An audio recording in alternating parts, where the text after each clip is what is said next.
So hi guys, welcome back to my another video info by Lakshman. ఈ channel ద్వారా అయితే ఎటువంటి ఫేక్ ఇన్ఫర్మేషన్ అయితే పాస్ అవ్వదు, ట్రస్టెడ్ అండ్ జెన్యూన్ ఇన్ఫర్మేషన్ మాత్రమే పాస్ అవుతుంది కాబట్టి సో ప్లీజ్ ఇంకెవరైనా చూస్తున్న వాళ్ళు సబ్స్క్రైబ్ చేసుకోకుండా సో ప్లీజ్ మన ఛానల్ సబ్స్క్రైబ్ చేయండి అండ్ అలాగే వీడియోకి లైక్ చేయండి, నాకు కొంచెం బూస్ట్ అప్ ఉంటుంది. అండ్ అలాగే వీడియో డిస్క్రిప్షన్లో మన Telegram group link, WhatsApp group link and అలాగే ఇన్స్టాగ్రామ్ ఐడి కూడా పిన్ చేస్తున్నా. ఎవరైనా ఫాలో అవ్వకపోతే సో ప్లీజ్ వెళ్ళి అయితే ఫాలో అవ్వండి. ఈ వీడియో డెఫినెట్గా మీరు అందరూ చూడవలసిన వీడియో, లాస్ట్ వరకు చూడండి, స్కిప్ చేయకుండా. అండ్ అలాగే మీ ఫ్రెండ్స్కి, మీ కొలీగ్స్కి, మీ రిలేటివ్స్కి అయితే వీడియో షేర్ చేసే ప్రయత్నం అయితే చేయండి. ఈ జీడిఎస్కి అప్లై చేస్తున్న వాళ్ళకైతే షేర్ చేయండి. ఒక గుడ్ న్యూస్ అని చెప్పుకోవచ్చు, మ్యాక్సిమం మనకి ఇది ఖరారు అయిపోయినట్టే గుడ్ న్యూస్ అని కూడా చెప్పుకోవచ్చు. అదేంటనేది పూర్తిగా అయితే డిస్కస్ చేద్దాం. సో మనకి ఈ టాపిక్ ఏంటంటే, మనకి ఇంతవరకు మనకి పోస్టల్ జీడిఎస్ 2025 మొన్న రిలీజ్ అయినటువంటి జనవరి నోటిఫికేషన్ వరకు మనకి జీడిఎస్ సెలక్షన్ ప్రాసెస్ ఎలా ఉందంటే కేవలం 10th పాస్ అయితే సరిపోతుంది. 10th పాస్ అయిన వారు ఎవరైనా అప్లై చేసుకోవచ్చు. చాలా రోజుల నుంచి చాలా మంది అయితే బాధపడుతున్నారు ఈ జీడిఎస్కి ఎవరైతే అప్లై చేస్తున్నారో. సో ఎగ్జామ్ రాసి పాస్ అయిన వారు మేము ఎవరైతే ఉన్నామో చాలా నష్టపోతున్నాము. ఈ 10th క్లాస్ బేస్డ్ మీద ఈ పోస్టల్ జీడిఎస్ జాబ్స్ ఇవ్వడం అనేది ఏమాత్రం కరెక్ట్ కాదు. ఖచ్చితంగా ఎగ్జామ్ అయినా పెట్టాలి, లేదంటే 10th క్లాస్ కాకుండా 10+2 ఇంటర్మీడియట్ అర్హత అయినా కనీసం మీ పోస్టల్ జీడిఎస్ జాబ్స్ ఇవ్వాలి. బట్ 10th క్లాస్తో మాత్రం ఇవ్వద్దు. ఎందుకంటే మనకి 2020, 2021 కరోనా బ్యాచెస్ వల్ల మొత్తం అన్ని నోటిఫికేషన్స్లో ఈ కరోనా బ్యాచ్ వల్ల నిండిపోతున్నారు. ఏ ఒక్క పర్సన్కి కూడా ఎగ్జామ్ రాసి జాబ్ మార్క్స్ వచ్చిన వరకు అయితే జాబ్ అయితే రావడం లేదు. అండ్ చాలామంది అయితే చాలా స్ట్రైక్స్ చేశారు, చాలా లొల్లి కూడా చేసారు. సో దాని మీదకి వెళ్ళి ఒక మనకి సర్క్యులర్ రావడం జరిగిందనమాట. ఓకేనా, హెడ్ ఆఫీస్కి పంపించడం జరిగింది. అది నేను మంచిగా ఎక్స్ప్లెయిన్ చేస్తాను, లాస్ట్ వరకు చూడండి. All India Gramin Dak Sevak union AIGDSU central headquarters Padmanagar, Delhi.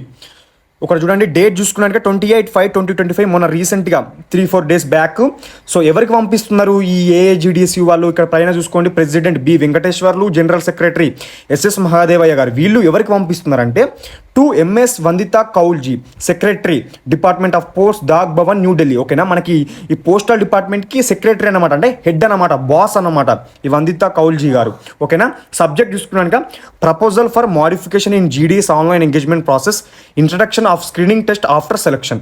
ఓకేనా, ప్రపోజల్ తీసుకొస్తున్నాము మేము ఒకట GDS ఆన్లైన్ ఎంగేజ్మెంట్లో ప్రాసెస్లో కొంచెం ఇదేంటంటే మనకి స్క్రీనింగ్ టెస్ట్ ఉండాలి ఆఫ్టర్ సెలక్షన్ తర్వాత ఒక ప్రపోజల్ తీసుకొస్తున్నామని సబ్జెక్టు చెప్పారనమాట. ఇంకా డీటెయిల్డ్గా ఒకసారి చూసుకుంటాను, చాలా వీళ్ళు మెన్షన్ చేశారనమాట ఏమేమి చేంజెస్ చేయాలనేది. సో చూడండి, respected madam, this union submits the following proposal for improving the GDS online engagement process to ensure better recruitment standards and service efficiency across the department. ఓకేనా, మేము ఇప్పుడు ఒక ప్రపోజల్ సబ్మిట్ చేస్తున్నామన్నమాట మీకు GDS online ఎంగేజ్మెంట్లో ఒక మంచి better recruitment standards ఉండడం కోసం మేము మంచి ప్రపోజల్ తీసుకొస్తున్నాము అని అయితే అంటున్నారనమాట. ఏంటి ఆ ప్రపోజల్ అంటే, at present the selection process does not have any mechanism to assess the basic competence of candidates.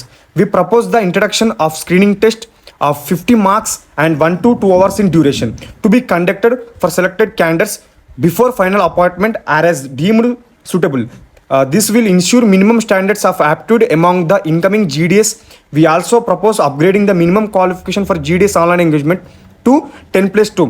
So వీళ్ళు ఏమంటున్నారంటే, సో మనకి సెలక్షన్ అయిన తర్వాత మెరిట్ లిస్ట్లో నేమ్ వచ్చిన తర్వాత ఖచ్చితంగా 50 మార్క్స్ స్క్రీనింగ్ టెస్ట్ ఉండాలి. అది కూడా 1 to 2 hours డ్యూరేషన్ ఖచ్చితంగా ఇవ్వాలి. అండ్ అలాగే ఈ స్క్రీనింగ్ టెస్ట్తో పాటు సో ఇంకొకటి ప్రపోజల్ ఏం ఇస్తున్నామంటే, minimum qualification for GDS online engagement 10+2, ఖచ్చితంగా 10+2 అంటే ఇంటర్మీడియట్ ఉండాలి ఖచ్చితంగా. ఓకేనా, అది ఉండాలి ఖచ్చితంగా, అది కూడా ఇంక్లూడ్ చేయాలి ఈ సెలక్షన్ ప్రాసెస్లో అని చెప్తున్నారు. ఇంకేమంటుందంటే, we also recommended some weightage or preferences for local candidates, particularly those educated under the same state board and having long-term residence in the area. These will improve local language proficiency, familiarity with the community and better delivery of services. అబ్బా, ఎంత మంచి ఆలోచన అంటే మనకి president Venkateswarlu గారిది and అలాగే SS Mahadev గారిది.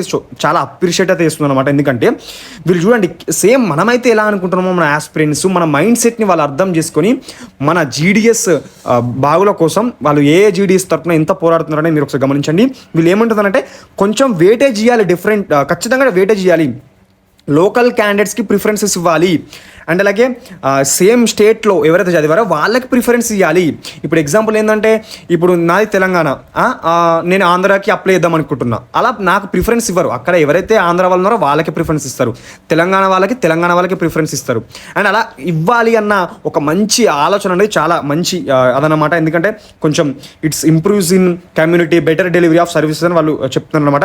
And అలాగే we suggest 3 stage phased implementation. First normal online application and shortlisting, తర్వాత సెకండ్ స్క్రీనింగ్ టెస్ట్ పెట్టాలి, అండ్ అలాగే టాప్ ర్యాంక్డ్ క్యాండిడేట్స్ని తీసుకోవాలి, అండ్ తర్వాత థర్డ్ ఏంటంటే final selection based on document verification. ఏమంటుందంటే ఫస్ట్ ఆన్లైన్ అప్లికేషన్, తర్వాత షార్ట్ లిస్ట్ చేయాలి, తర్వాత స్క్రీనింగ్ టెస్ట్ పెట్టాలి, తర్వాత టాప్ ర్యాంక్డ్ క్యాండిడేట్స్ని తీసుకొని ఫైనల్ మెరిట్ లిస్టు రిలీజ్ చేయాలి అని అంటారు. అండ్ అలాగే ఇంకేమంటున్నారంటే friends show that many new GDS lack communication skills with the local administration and face in routine office work. ఓకేనా, చాలా ఇప్పుడు రీసెంట్గా ఏంటంటే చాలా మంది జీడీఎస్లో బ్యాచ్ వాళ్ళు వస్తున్నారు కదా, సో దానివల్ల కొంచెం కమ్యూనికేషన్ స్కిల్ కూడా సరిగ్గా లేకపోవడం వల్ల చాలా ఇబ్బంది అవుతుంది అని అంటున్నారు. సో ఇక్కడ చూడండి, we understand that the large scale examination may not be feasible under the current system.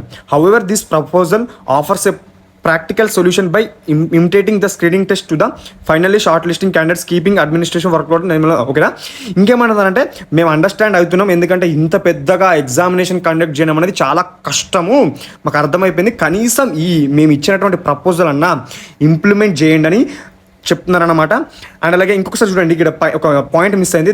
This process would be help filter out non serious applicants from the lack of applications received in every cycle. ఓకేనా, ఇంకేమంటున్నారంటే చాలామంది serious ఉండరు ఈ జీడీఎస్కి applies వాళ్ళు, ఏదో చేద్దామన్నట్టుగా చేస్తారు. కాబట్టి ఇలా చేయడం ద్వారా ఏంటంటే ఆ నాన్ సీరియస్ క్యాండిడేట్స్ అన్నటివి రిమూవ్ చేస్తాము, కాంపిటీషన్ అనేది తగ్గుద్ది, అసలైన మంచి క్యాండిడేట్స్ అర్హులైనటువంటి వాళ్ళకి జాబ్ వస్తుంది. కాబట్టి ఖచ్చితంగా చేయాలంటున్నారు.